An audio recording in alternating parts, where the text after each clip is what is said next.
Bom, esse vídeo é o primeiro de uma sequência de 2 vídeos, onde nós vamos estudar e discutir cifras de string baseadas em LFSR.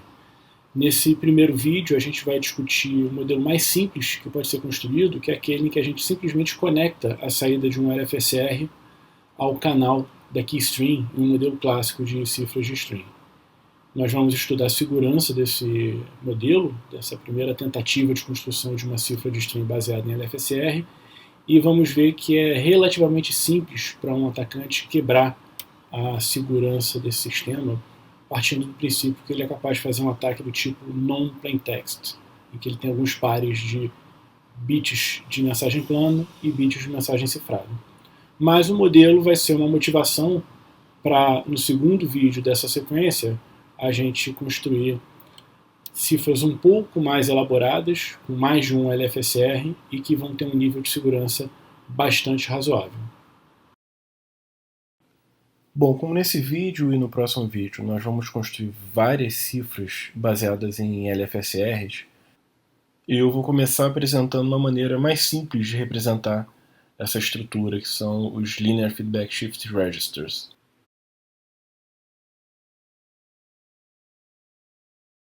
Como nós sabemos, os LFSR são caracterizados por uma cadeia de estruturas que a gente chama de flip-flop, que funcionam como uma espécie de memória de um bit. A gente costuma representar na nossa aula o flip-flop mais à direita como sendo aquele cuja saída é a saída do LFSR,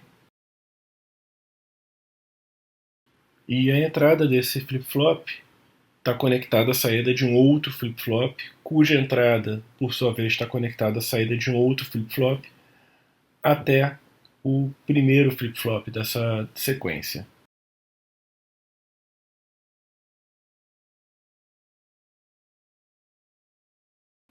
A gente sabe que cada um desses flip-flops recebe um sinal de clock, que é o sinal que vai indicar uma transição, que na prática significa que o bit da entrada do flip-flop vai ser transferido para a saída desse flip-flop.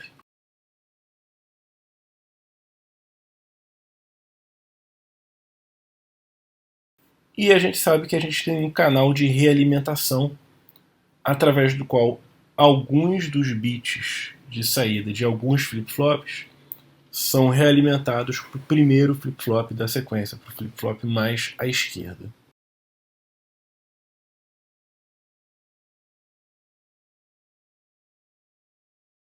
O que eu vou combinar com vocês é que nós vamos representar agora essa estrutura de uma maneira mais simples, simplesmente como se fosse um vetor de bits, ou até para ser mais preciso, como se fosse uma fila de bits. Dessa maneira, como se fosse um retângulo segmentado em uma sequência de quadrados contíguos. Nós vamos continuar representando os canais de realimentação,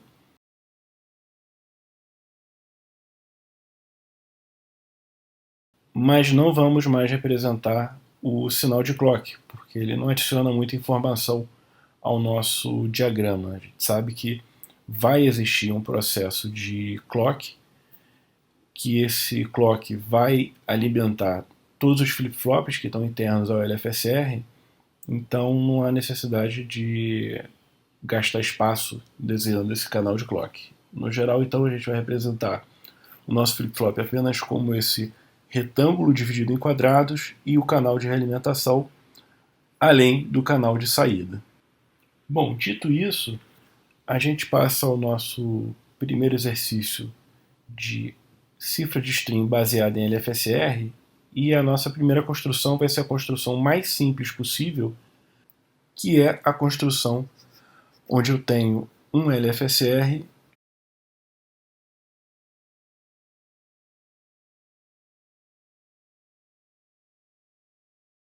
gerando uma keystring que vai ser combinada por meio de um ou exclusivo com os bits da mensagem plana para produzir os bits da mensagem cifrada. Na nossa representação, nós temos usado o símbolo SI para representar os bits da keystring, o símbolo XI para representar os bits da mensagem plana e o símbolo YI para representar os bits da mensagem cifrada.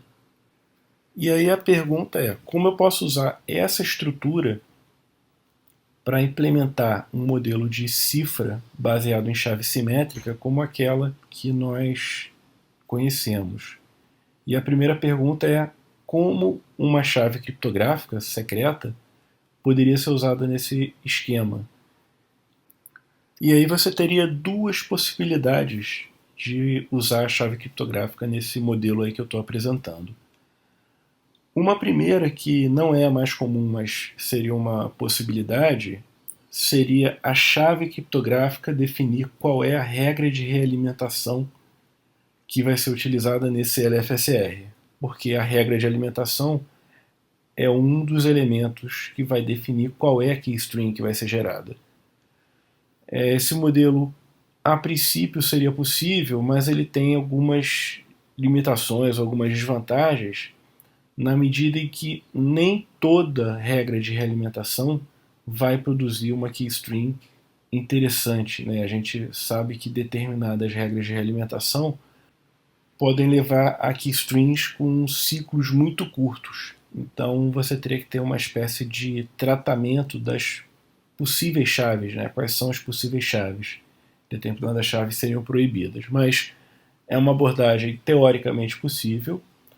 E a outra abordagem possível é você assumir que a regra de realimentação do LFSR é fixa, e aí você vai escolher uma regra que dê um ciclo longo, né, que geralmente está associado a uma keystring interessante, com boas propriedades de dispersão.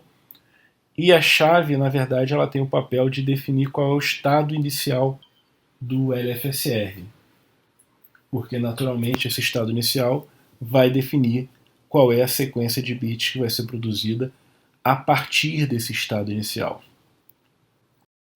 Essa é a abordagem que, inclusive, é mais utilizada na prática. Então você tem uma chave K que, de alguma forma, define quais são os bits que vão estar no estado inicial do LFSR.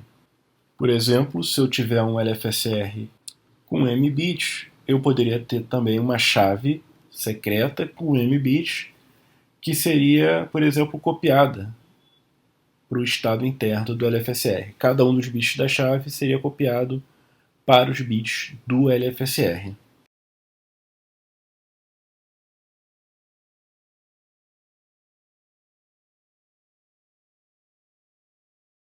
E aí é até interessante a gente fazer um exercício de pensar o que acontece se eu copiar os bits da chave para o LFSR e começar a aplicar o sinal de clock ao LFSR.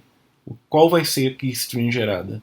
Na verdade, os m primeiro bits gerados pelo keystring, ou seja, o S0 até o SM-1, vão ser exatamente os bits da chave, né? Porque a chave justamente foi copiada para os bits do LFSR.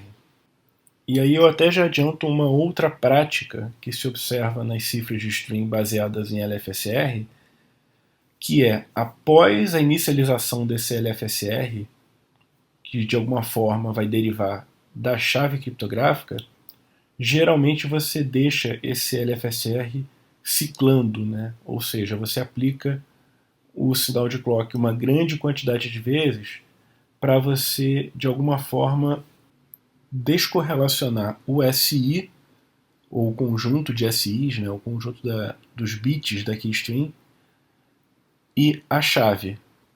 Por quê? Porque seria um problema se, observando o SI, em alguns cenários de ataque, pode ser razoável você assumir que o atacante vai conhecer alguns dos bits SI. Seria muito ruim se, facilmente observando o SI, o atacante recuperasse a chave. E isso acontece, por exemplo, se ele conseguir observar os primeiros SI, que desse modelo aqui, como a gente viu, são exatamente os bits da chave.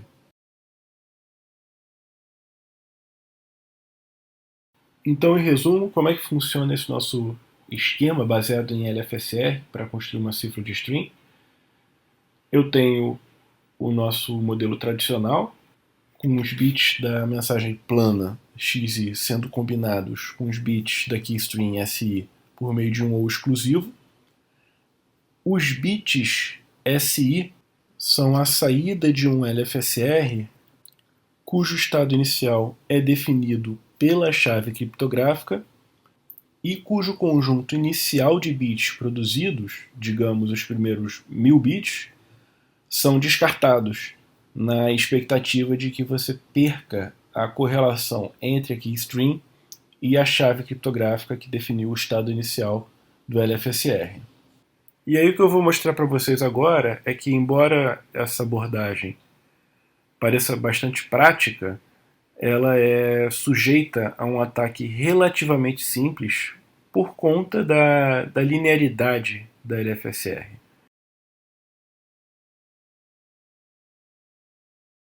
Esse ataque parte do princípio que o atacante ele conhece alguns bits da mensagem plana, então ele é um ataque do tipo non-plaintext. E por que ele precisa de conhecer alguns desses bits? Porque conhecendo alguns desses bits e assumindo que o YI é público, porque ele está passando por um canal seguro, conhecendo alguns XI, ele é capaz de recuperar alguns SI. Quer dizer, ele conhece ou é capaz de recuperar alguns dos bits da keystring. E por que é interessante para esse atacante conhecer alguns bits dessa keystring?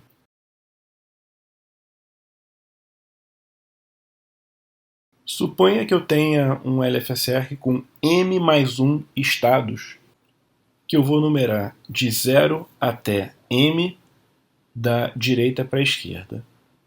Se esse atacante ele for capaz de identificar M mais 1 bits consecutivos da keystring, como esses bits são exatamente o estado do LFSR em algum momento anterior, então isso significa que esses M mais 1 bits consecutivos eles estão correlacionados exatamente de acordo com a regra de realimentação do LFSR.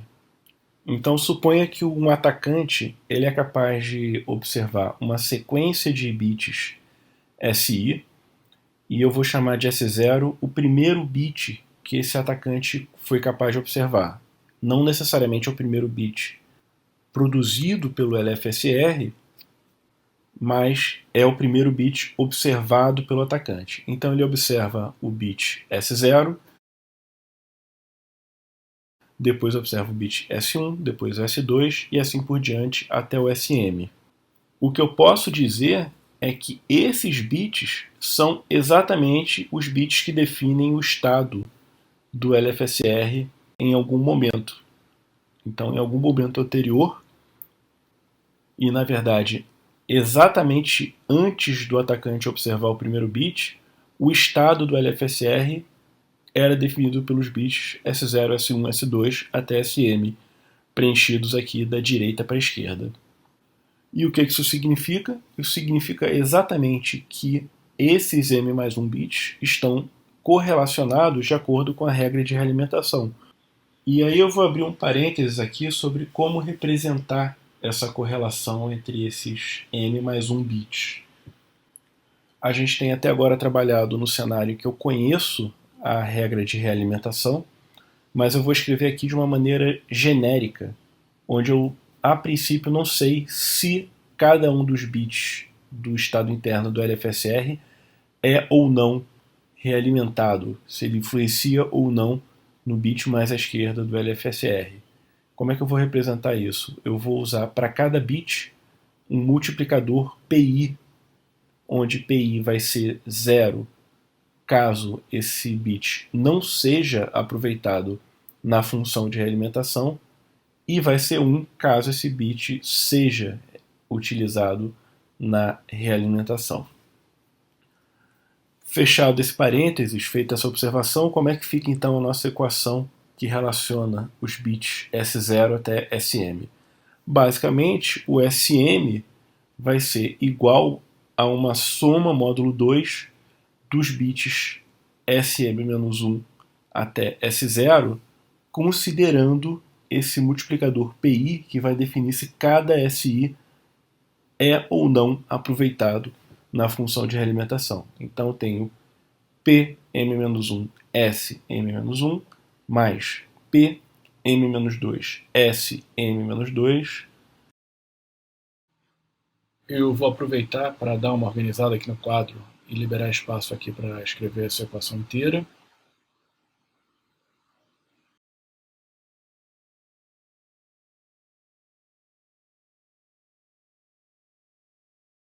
Vai seguindo a nossa soma até chegar no nosso P2S2, P1S1, P0S0.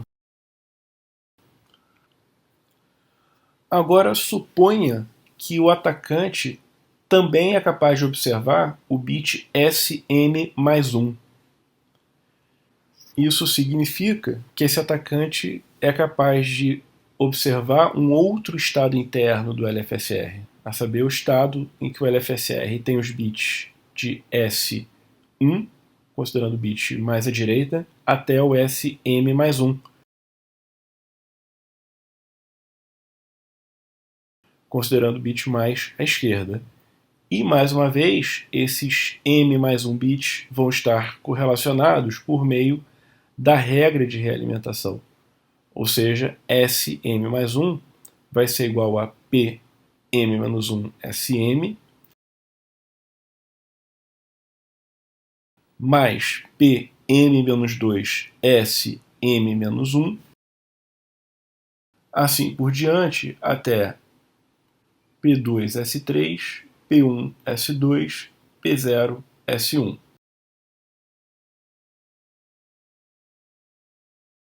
Se esse atacante continua podendo observar esses bits da keystring, ele vai montando tantas equações quanto for interessante para ele.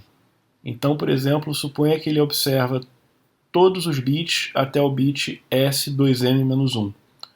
Ele vai conseguir montar N equações, onde a última equação é essa equação.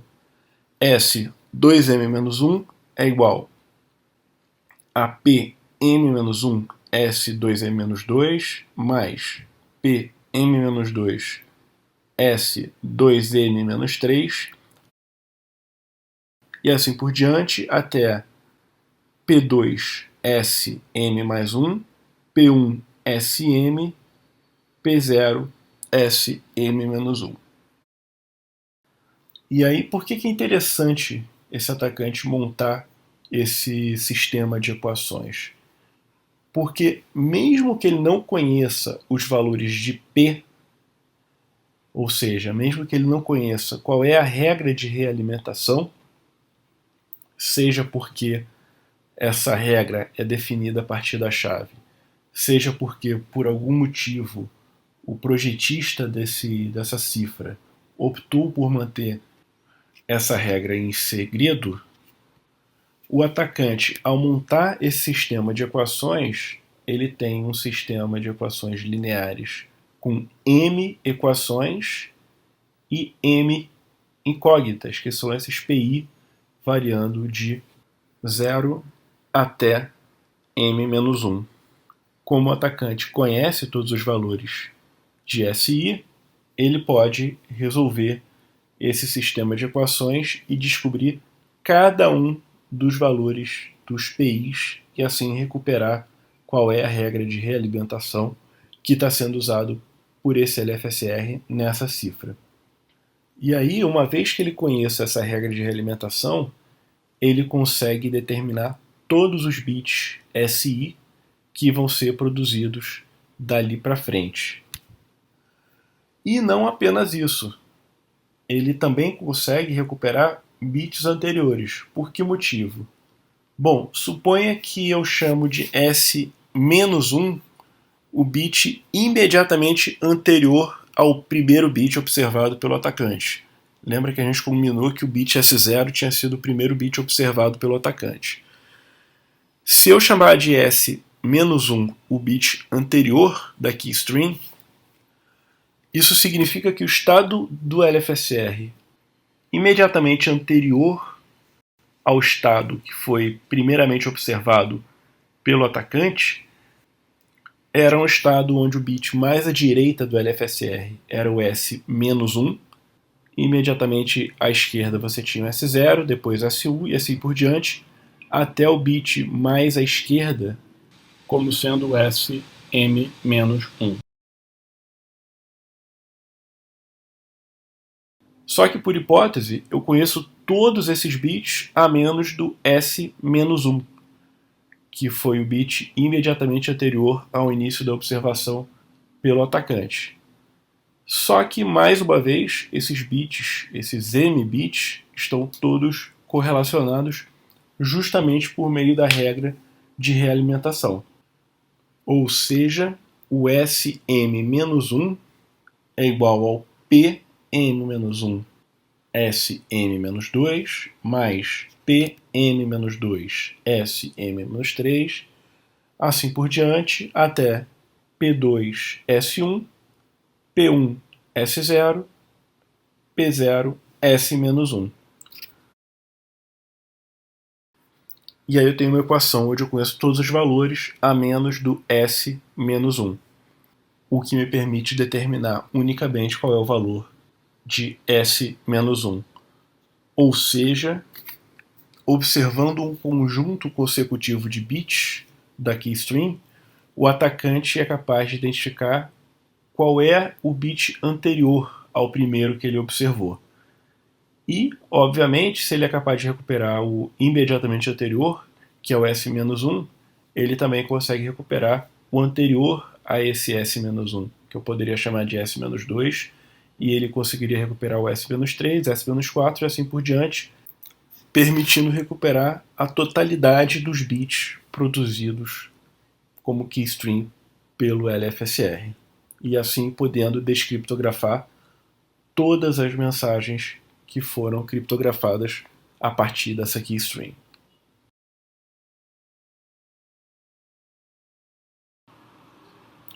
Bom, eu espero que tenha sido tranquilo entender o funcionamento do ataque que eu acabei de descrever. Mas eu queria destacar que, apesar da cifra que a gente acabou de construir tenha se mostrado frágil, esse modelo em que você tem a saída de um LFSR alimentando o canal de keystring de uma cifra de string é um modelo que dá origem, ou pode dar origem a cifras bastante fortes, desde que você não tenha um único LFSR. Quer dizer, o que a gente vai ver no próximo vídeo são justamente estratégias para, usando mais de um LFSR e eventualmente canais de realimentação e elementos de não linearidade, a gente consegue construir cifras bastante fortes.